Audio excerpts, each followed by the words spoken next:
Hi everyone. Today we're going to be looking at algebra and how we use this in measurement. So hopefully you've already done a little bit of algebra and solving before. Now when you look at using algebra in measurement, there's just a couple of steps to follow. Our first step that we're going to do is write out the equation that we use, setting up like normal. Okay, so that means write out the formula you'll be using length, width, height, whatever it is that you usually use. The next step for that one is going to be filling in your formula with the information that you already know. So what I mean by that is using the information in front of you. Like if a side is 7 meters long, then you fill in the 7 meters. The last step is just to solve like normal using your algebraic methods. Okay, so solving by taking away, dividing, whatever it is that you need to do to get your pronumeral by itself. So let's look at a couple of examples just in action. Here I've got just a normal rectangle. Okay, so we know that normal rectangles, our parallel sides are going to be the same length, okay? This one here tells us our perimeter is 24 centimeters. We can tell because of the P used. If it was an A used instead, we'd be looking at area. So I'm going to set up my working like normal, and I know that the perimeter of my rectangle is my length plus my length, and adding on my 2 widths. Our next step here, that was step 1. Step 2 is going to be filling that out with information we know.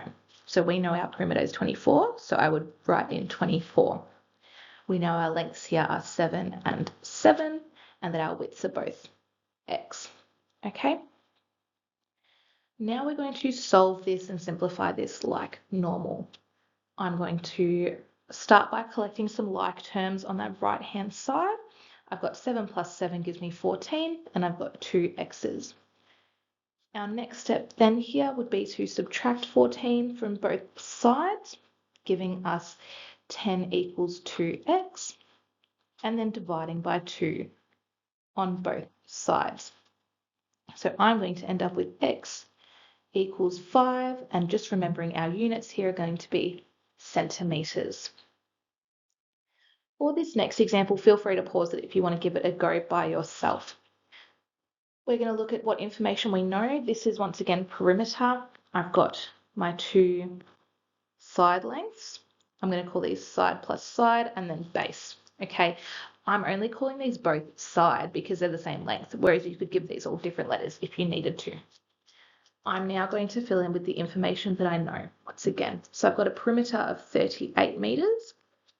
I've got 2 side lengths of 12, and then my B, in this case, my base is y. Now we're going to simplify and solve using our normal means. I'm going to collect those 2 12s on the right-hand side. That would give me 24. And then y doesn't have any buddies to go up with, so that can stay as it is. I'm going to subtract 24 from both sides, which is going to give me y equals 14, and the units we use for this one are meters. Okay, so that's how you go about perimeter. Let's look at some area now instead. Here I've got a parallelogram. So I'm going to set up this equation using what I would usually use to solve for a parallelogram. Okay, so my parallelogram area is my base times my height. Okay, let's fill in using some information we can see here. Because of this A here, we know that's our area, so that is 30. We have a base of x, and we've got a height of 5. Now we're going to solve like we normally do in algebra. So I'm just going to write this again here, but I'm going to write this out instead of as x times 5, I'm going to write 5x. And to get x just by itself here, I'm going to divide by 5 on both sides. So I end up with x equals 6 meters because we're working in meters for this one. For the next one, feel free to have a go by yourself. Pause the video here and then I'll go through it. Okay. Here I've got a triangle, so I'm going to set up using my usual formula, which is base times height over 2, okay, or divided by 2. Then I'm going to fill in with the information that I know. So I can see here my area is 12 centimeters squared. My base is y.